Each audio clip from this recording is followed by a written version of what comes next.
Magandang araw mga Kanilagan TV. Welcome back sa aming travel vlog dito sa Shanghai, China.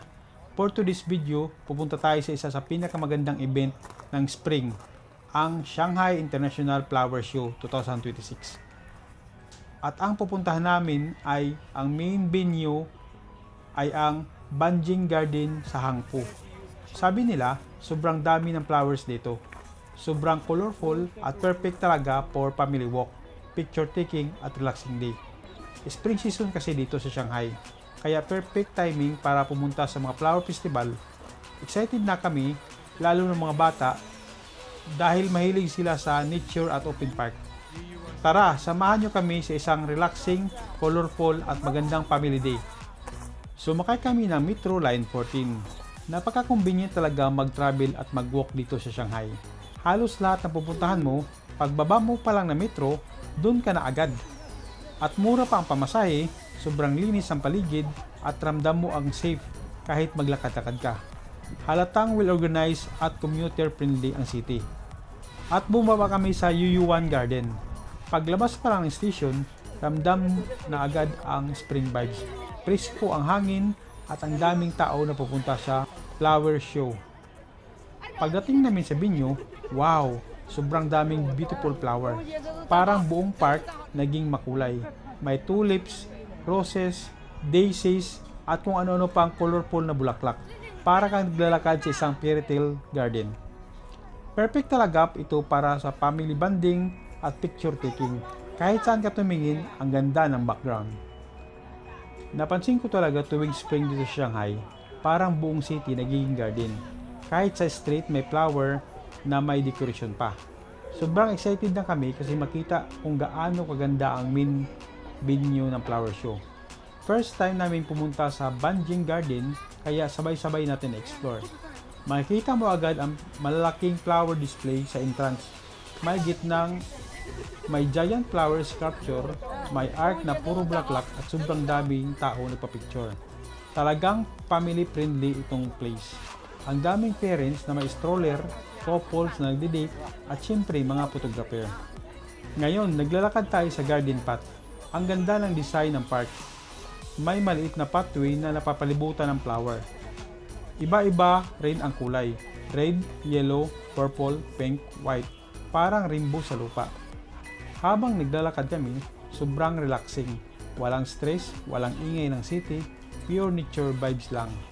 Ang galing kasi, hindi lang siya pang picture, nakakakuha ka rin ng ideas kung paano mag-garden. May open grassy area kung saan pwedeng maglaro ang mga bata. May bubble show pa kami nadaanan. Ang saya panoorin ng kids tumatakbo sa damuhan habang napapalibutan ng flower.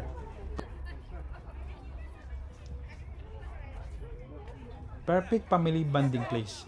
Ito yung klaseng lugar na hindi mo kailangan magmadali. Pwede kang umupo, mag-relax at mag-enjoy sa view. Grabe, parang nasa traditional Chinese painting ka. Tahimik, presko, at sobrang peaceful. Ito yung lugar na gusto mong tumigil, sandali, at mag-reflect sa life. Kung mahilig kayo sa photography, every corner may photo spot. Flower tunnel, flower walls, flower benches, flower stair. Kahit saan ka pumisto, automatic maganda ang background. Kaya kung pupunta kayo dito, magdala ka ng extra battery, extra storage, maraming energy. Dahil mapapagod ka kakapicture. Mas romantic ang vibes, mas calm ang paligid. Ito yung perfect na garden walk. Naglakad lang kami ng dahan-dahan, enjoy yung view habang nagkikwentuhan.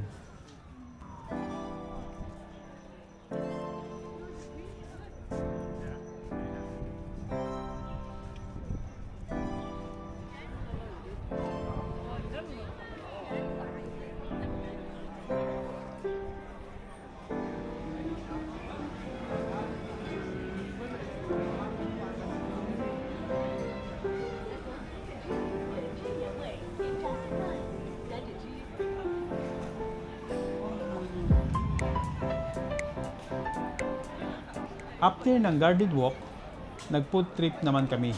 Naglakad muna kami para maghanap ng mga kainan. At grabe, daming pwedeng pagpilian. Halos bawat kanto may masarap na pagkain.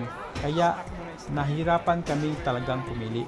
Sa huli, nag-decide kami na kumain ng beef noodles, shrimp wonton at chow long bao. At sobrang sulit. Ang sarap lahat. Mainit, flavorful, at perfect talaga pagkatapos maglakad.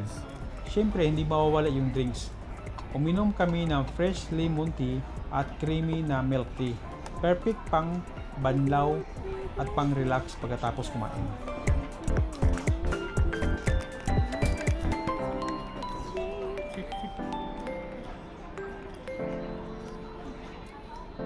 Goodbye, shrimp.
And that's the end of our visit sa Shanghai International Flower Show 2026 Banjing Garden. Honestly, isa ito sa pinaka-relaxing na napuntahan namin sa Shanghai. Perfect ito para sa family bonding, couple date, solo relaxation, photography at nature lover. Kung bibisita kayo sa Shanghai during spring, highly recommended namin na puntahan nyo ang flower show. Nakakawala ng stress, nakakapag-refresh ng. Maraming salamat mga Kanilagan TV sa pagsama ninyo sa aming travel walk today. If nag-enjoy kayo sa vlog na ito, don't forget to like, comments at subscribe. Kita-kits sa next Shanghai adventure. Bye!